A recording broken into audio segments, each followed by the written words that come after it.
கலை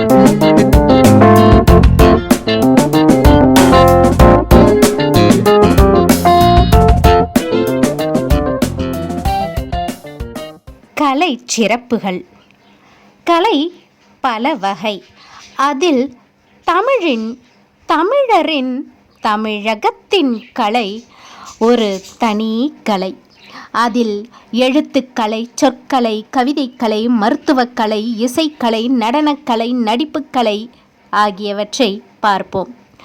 இவற்றை தவிர காவியக்கலை, ஓவியக்கலை, கட்டடக்கலை, சிற்பக்கலை, வானநூற்கலை, கணித நூற்கலை, உளநூற்கலை, உடற்பயிற்சிக்கலை, கைத்தொழிற்கலை, உழவுத் தொழிற்கலை, நுண்கலை, சாகாக்கலை, பாசனக்கலை, ஆட்சிக்கலை ஆகிய கலைகள் 21 தமிழுக்கே உரிய கலை என நல்லறிஞர் கூறுவதுண்டு.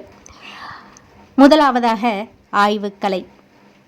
தமிழ் மக்கள் எதனையும் துருவி ஆராய்ந்து கண்டெடுத்து முறைப்படுத்தி செயல்படுத்துவதில் 2000 ஆண்டுகளுக்கு முன்பிருந்தே தலை சிறந்து விளங்கி வந்தனர்.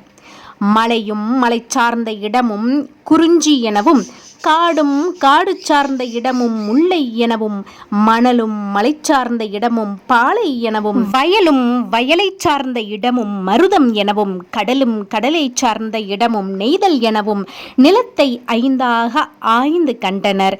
இதனை கண்டு 3000 ஆண்டுகளுக்கு மேலாயினும் இன்னும் 6வது நிலப்பரப்பை எவராலும் காண முடியவில்லை.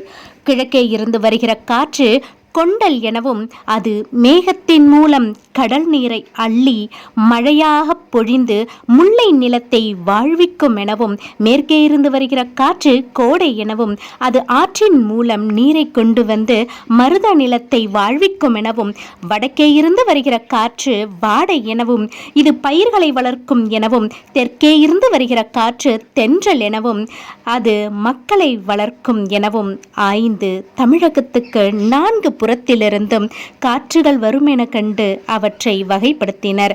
உலகில் பேசப்படும் மொழிகள் 2000க்கும் மேற்பட்டவை எனவும், அவற்றில் எழுத்துள்ள மொழிகள் 700க்கும் உட்பட்டவை எனவும், அதிலும் இலக்கண இலக்கியம் அமைந்த மொழிகள் 200க்கும் மேற்பட்டவை எனவும் மொழி அறிஞர் கூறுவர். இவற்றுள் எந்த மொழியும் 3ஆகவோ 2ஆகவோ இருக்கவில்லை, எல்லாம் ஒன்றாகவே இருக்கிறது.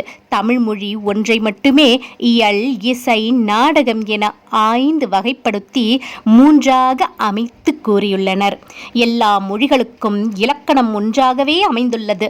தமிழ் மொழிக்கு மட்டும் இலக்கணம் கண்ணார் காணப்படுபவை, மனத்தால் நினைக்கப்படுபவை என பிரிக்கப்பெற்று அகம் புறம் என 2ஆக வகுக்கப்பட்டுள்ளது. நிலத்தை 5ஆக, காற்றை 4ஆக, மொழியை 3ஆக, இலக்கணத்தை 2ஆக கண்ட தமிழ் மக்கள் ஒழுக்கத்தை ஒன்றாக வைத்து மனிதனோடு வைத்து இணைத்து இழைத்து விட்டனர். திணை என்றால் ஒழுக்கம், உயர்திணை என்றால் ஒழுக்கம் உள்ளவை எனவும், அஃறிணை என்றால் ஒழுக்கமற்றவை எனவும் பொருள்படும். இவை அனைத்தும் கண்டு 3000 ஆண்டுகளுக்கு மேலாயின. இவற்றில் மாற்றம் எதையும் எவராலும் காண முடியவில்லை. தமிழ் மக்களின் ஆய்வுக்கலையை உலகம் வியந்து போற்றிட இது ஒன்றே போதுமானது என்றால் மிகையாகாது. அடுத்ததாக கட்டடக்கலை. கல்லணை.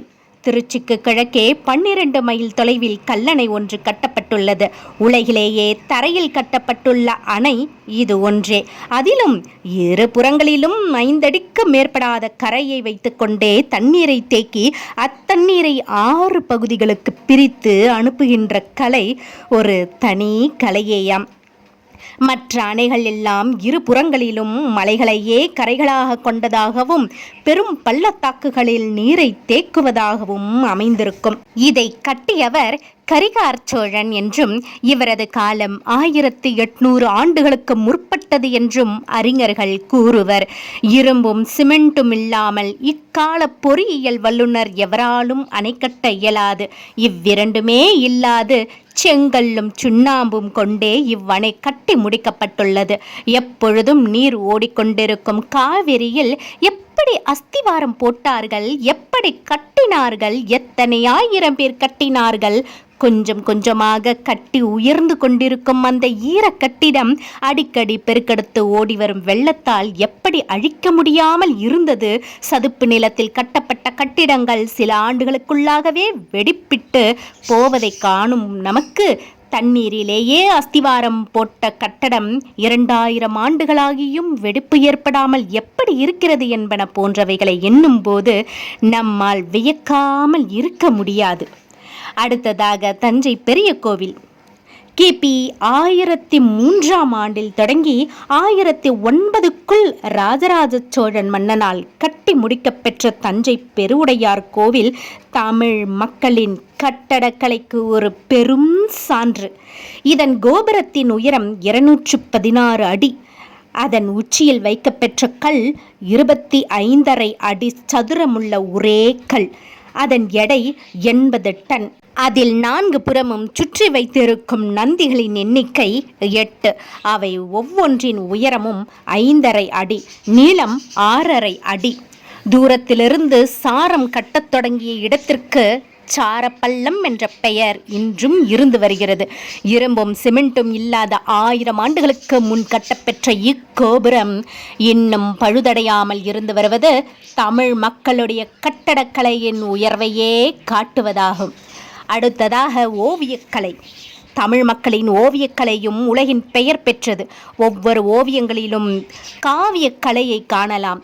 காவியத்தில் ஓவியத்தையும் ஓவியத்தில் காவியத்தையும் காண்பதே தமிழ் மக்களின் காவியக்கலையும் ஓவியக்கலையும் ஆகும். பல்லாயிரம் ஆண்டுகளுக்கு முன்னே தமிழ் மக்கள் ஓவியக்கலையில் சிறந்து விளங்கியிருக்கின்றனர். ஒவ்வொரு காலத்து ஓவியங்கள் ஒவ்வொரு சிறப்பை உடையவை. இன்று நம் முன்னே பல்லவர் காலத்து ஓவியங்களும் சோழர் காலத்து ஓவியங்களும் காண கிடைக்கின்றன. இவற்றுள் சிலவற்றை திருச்சிக்கு தெற்கே புதுக்கோட்டையை அடுத்து 10 மைல் தொலைவில் உள்ள சித்தன்னவாசலிலும் தஞ்சை பெருவுடையார் கோவிலிலும் காணலாம். இவ்வோவியங்கள் எழுதப்பெற்று 1300 ஆண்டுகளுக்கு மேலாகியும் வண்ணம் அழியவில்லை. ஓவியத்தில் காணப்படும் நடனமங்கை அரச அரசியரின் உருவங்களும் அள்ளி தாமரை பூத்த குளத்தின் உருவங்களும் நம் உள்ளத்தை கொள்ளை கொள்வனவாக அமைகின்றன. என்னே தமிழகத்தின் ஓவியக்கலையின் சிறப்பு.